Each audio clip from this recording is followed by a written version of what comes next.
Hello friends, welcome to the mathematics point कनेरी। आज हम 10वीं किताब के एक पार्ट की उदाहरण नंबर 21 को हल करेंगे। चलो सवाल को पढ़ते हैं। पिता की आयु पुत्र की आयु की तिगुनी है। मतलब पिता की जो आयु है वो पुत्र की आयु से 3 गुना है। जैसे अगर पुत्र 1 होगा नहीं तो पिता 3 होगा। तो मैंने पिता की वर्तमान आयु x मानी, पुत्र की वर्तमान आयु y मानी। तिगनी है 5 वर्ष बाद पिता की आयु पुत्र की आयु की 2.5 गुनी रह जाएगी। मतलब जब ये दोनों 5-5 साल बड़े होंगे तो पिता की आयु पुत्र की आयु अब 2.5 गुना ही रह जाएगी। पहले 3 गुना थी, अब 2.5 गुना ही रह जाएगी। तो पिता तथा पुत्र की वर्तमान आयु ज्ञात करो। तो वर्तमान आयु ज्ञात करने के लिए मैंने वर्तमान आयु मान ली है। हमारा पिता की वर्तमान आयु x है और पुत्र की वर्तमान आयु y है।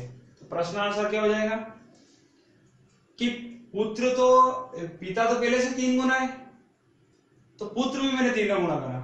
इससे क्या होगा कि दोनों बराबर हो जाएंगे, क्योंकि ये तो पहले से 3 गुना है। अगर मैं इसमें 3 का गुणा करता तो ये 9 गुना हो जाता हो, तो मैंने इसमें 3 का गुणा किया। ये हमारा समीकरण एक हो गए प्रश्नानुसार। फिर आगे उसने बोला 5 वर्ष बाद पिता की आयु, 5 वर्ष बाद दोनों की, तो दोनों ही 5 वर्ष बड़े होंगे, एक थोड़ी होगा, दोनों ही बड़े होंगे। तो 5 वर्ष बाद पिता क्या हो जाएगा x+5 और पुत्र भी y+5 हो जाएगा। तो उस दिन क्या हुआ कि उस दिन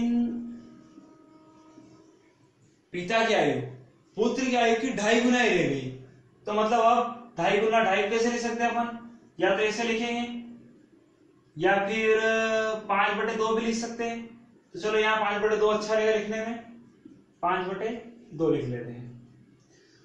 अब मैंने इधर क्यों गुणा करा जबकि पिता है 2.5 गुना? तो जब मैंने अभी बोला है कि ऐसे सवालों में क्या होगा कि जो गुना है या ज्यादा है उसमें नहीं करते, क्यों? वो पहले से ज्यादा है, उसमें कर देंगे तो और ज्यादा हो जाएगा।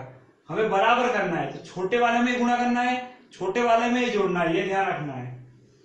अब इसको हल कर लेंगे। बटे की इधर गुणा में आ जाएगी, 2 गुणित x+5 बराबर y+5 गुणित 5। इसका यहाँ गुणा करा 2x, इसका यहाँ करा 10, इसका यहाँ करा 5y, इसका यहाँ करा 25। x एक तरफ, समय 4 एक तरफ, और ये 10 उधर गया तो ये 25 से 10 उधर गया तो माइनस का। इसको हल करा 2x - 5y इजिकल टू, इसको आ जाएगा हमारे 15। ये समीकरण नंबर 2 हो गई हमारी। अब समीकरण 1 से x का मान समीकरण 2 में रखने पर ये लाइन लिख लेना है। यहाँ पे समीकरण 1 से समीकरण 2 में x का मान रखने पर समीकरण 2 रिपीट उतार लेना है।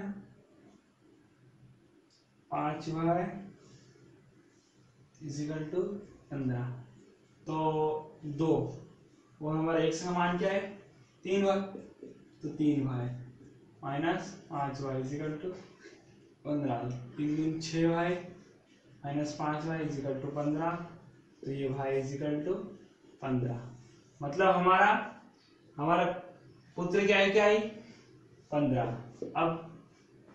अब पुत्र अगर 15 है तो पिता 45 होगा, क्योंकि इससे 3 गुना है। तो वैसे y का मान समीकरण 1 में रखोगे तो भी आंसर आ जाएगा, और 2 में रखोगे तो भी आंसर आ जाएगा। 1 में रखना आसान है, इसलिए y का मान समीकरण नंबर 1 में रखने पर ऐसा है लिख देना। तो फिर समीकरण 1 उतारे मैंने, x इजिकल टू 3y, तो x इजिकल टू 3 × 15, तो x इजिकल टू 45। मतलब पिता 45 का होगा और पुत्र 15 का। Thank you.